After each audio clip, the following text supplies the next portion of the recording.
Hello, and welcome to the Designing with Love podcast.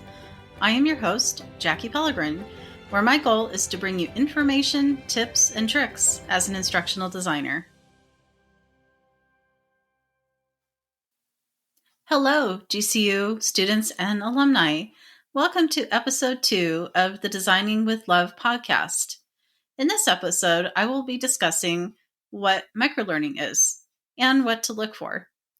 So, in this episode, I will go over a general definition of microlearning, the benefits of microlearning, some different content types that you can consider when you're creating microlearning, and some design tips to also consider when you are creating this type of learning for individuals.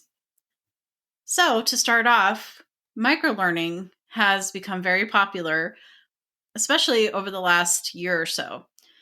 Now, in case you have not used Articulate Rise 360, they recently have included a microlearning content type in the suite. So what's nice about that in Rise 360 is that you can create web-based e-learning. And now when you go to click on the dropdown, you can select that. So what's wonderful about that is that it takes the guesswork out of that, and there are templates available. So make sure to go check that out. So let's dive into the general definition of microlearning. Now, if you were to go on Google and do a search for microlearning definition, you would probably come up with a good amount of different types of definitions. So it seems like there's really no standard definition of microlearning. However, when I was searching around and wanting to find something that was concise and to the point, I found a really great textbook through the GCU library. And it gave this wonderful definition that I want to share with you that you can remember quite well. All it states is microlearning is an educational experience that is focused, short, and effective. So remember those 3 key words. And I'll break these down a little bit too, which it does in the textbook. So focused is the first term that is used in that definition. That means that you have small, discrete units of learning, and they're generally a single learning objective or single reinforcement activity. So keep that in mind as you are thinking about microlearning. You want to focus on that single learning objective. The second term is short. So because the focus is on a single learning objective, the learning activity will naturally be short in duration.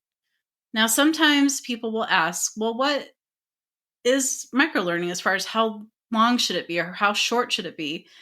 Now, I've seen some information about that from different experts, and while there's really no standard length or anything like that for microlearning, let's go back to the focused. You're focusing on a single objective. So if you find that with your microlearning that you're starting to create things that are focused on more than one objective, or you're generally going to cause cognitive load for your learners, then you might want to scale back, or you might want to break up the content into multiple units. And then third, we have effective. So to ensure effectiveness of the microlearning, you'll want to consider the use of educational learning theories, modalities, and the use of instructional technology to ensure the learning objectives are achieved. So make sure to kind of think about that too when you're thinking about microlearning. Again, focused, short, and effective.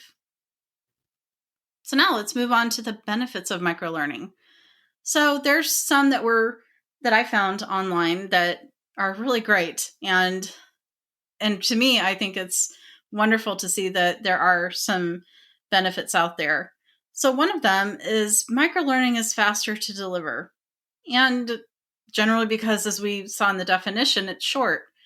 So typically, microlearning should not take as much time for you to develop and to be able to deliver to your learners as well.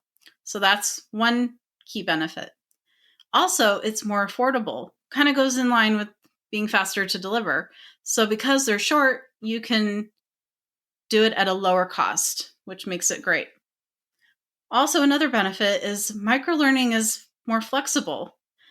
If you think about general e-learning, where you have multiple units or you have multiple lessons built within that.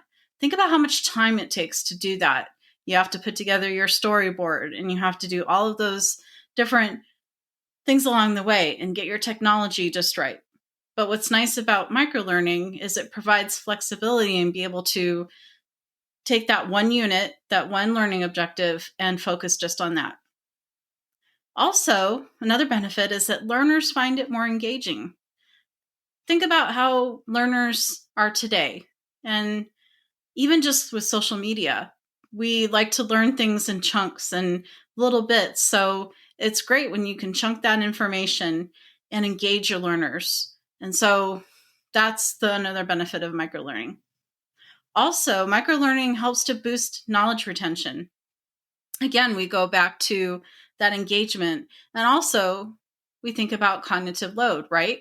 So if we have something that's longer, it's going to take learners more time to retain that. And you're going to have to repeat concepts and principles over and over again in order for it to stick. So if you're looking for something where you need on-the-job type of training, where they can learn it in little bits and pieces and then take it on the job and apply it right away, microlearning is a great way to do that so that they can retain it and use it.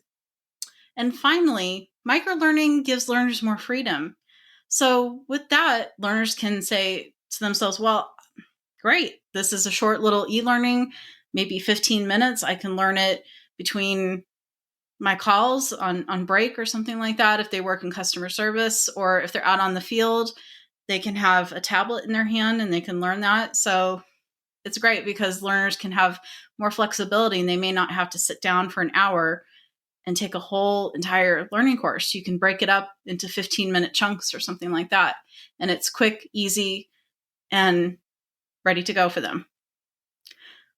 Now let's move on to the content types. So there's different types of content types. Now there's more out there, but I'm just going to use a few that are available that are pretty popular that you can use when it comes to microlearning.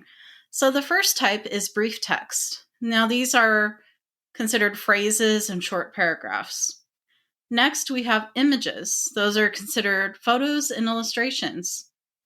Third, there are short and focused videos. A lot of learners are kinesthetic learners, so those might be a great option for you to think about with those videos.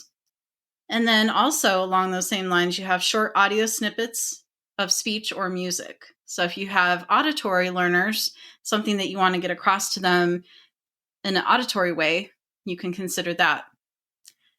The next one is infographics. For that, you'll want to kind of make sure that you limit it to one page, probably no more than that. Because if you start to get into more than one page with infographics, again, you run into the danger of causing cognitive load for your learners. And then another way you can do that is short e-learning modules, which I've kind of talked about a little bit earlier. So that's another way you can do that.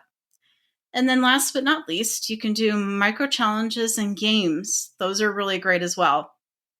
One tool that I've found really helpful for that is a tool called Genially, and it's spelled G as in good, ENIALLY, Genially. It's an interactive tool, so feel free to check it out. They provide different micro challenges and games on there as well, like escape rooms and puzzles and things like that. So it's really great. And some of them look like they're for K through 12 education, but there's also some that can be used for higher education and adult learning as well. So feel free to check those out. Finally, let's take a few minutes to go over some design tips, because these are important to consider when you are creating microlearning. So first, you'll want to use concise narration and on-screen text, and then you'll want to also eliminate extraneous words. So what that means is that when you're doing your narration, make sure not to use filler words. That's the extraneous words like and ah and okay, things like that. And also jargon and things like that. And unless it's something that the staff or the learners know about, you'll want to make sure to kind of keep it simple with your concise narration. and also the on-screen text as well, because we want to follow Merrill's principles of multimedia, right? With that. Next, you'll want to keep the language simple and casual, which I kind of mentioned a little bit earlier, but just make sure that it's not too academic in nature. It's nice to be able to have something where someone can learn about something and it's not too stuffy. So it's nice when it's more conversational, like you're having that two-way conversation with somebody. Next, you'll want to keep your text and related graphics close together. So that follows the coherence principle from Merrill's principles of multimedia. So make sure that things aren't too far apart and you have things close together. Next, you'll want to ensure the design is simple enough so the audience knows where to look for the information. The last thing you want in a microlearning is for your learners to be confused and not know where to find something. So make sure things are in an easy to find location, such as resources and links and things like that. Also, you'll want to ensure there is no latency between the voiceover audio and the visuals or animation. What that means is that you don't want to have your audio just come in and then you have your animation or your visuals come in behind that or 2 or 3 seconds too late. I've seen that happen before in e-learning specifically, and even in microlearning as well. So there's nothing more distracting than having something like that happen where your visual or your animation comes in first and then your audio comes in, or vice versa. So just make sure things are lined up and things coincide with each other. Also, you'll want to use voiceover or graphics and then limit the use of on-screen text. I've seen this before too, where there's so much text on each screen and it's overwhelming for the learner. And so make sure to use some graphics in place of that, such as icons, and you can make them a certain color, or you can color code things. And that really helps. And that helps draw the learner to that and creates that visual auditory element for them as well. And then finally, if there is video narration, you'll want to provide an on and an off option for both narration and closed captioning. So this will help when it comes to accessibility purposes. And you want to also give your learners in that sense of flexibility, like I mentioned, the benefits of microlearning, give them that freedom and that flexibility. So I've seen this too, where e-learning will not have an opportunity to have learners do that. So make sure that you do have that. And also, if you are going to have something that's going to be automatic in your e-learning from going from slide to slide, that you let learners know that in the beginning so they're prepared. And also, I would let them know up front that there is going to be narration. So that way, if they need to put headphones on, they can do that. And they're prepared in that sense too. So hopefully all of these have helped to give you a little bit more information. So again, we've gone over the general definition. Then we've covered the benefits of microlearning, the different content types, and some design tips to help you be successful in creating your microlearning assets. So here's to wonderful e-learning, and I hope that you're able to create some wonderful microlearning for your learners to help get them excited and engaged in your content. Thank you so much for your time in listening, and make sure to leave a like on the episode and share it with others. Have a great day. Thank you for taking some time to listen to this podcast episode today. Please take a moment to like the episode and share it with others so they can learn about this topic as well. Have a great day.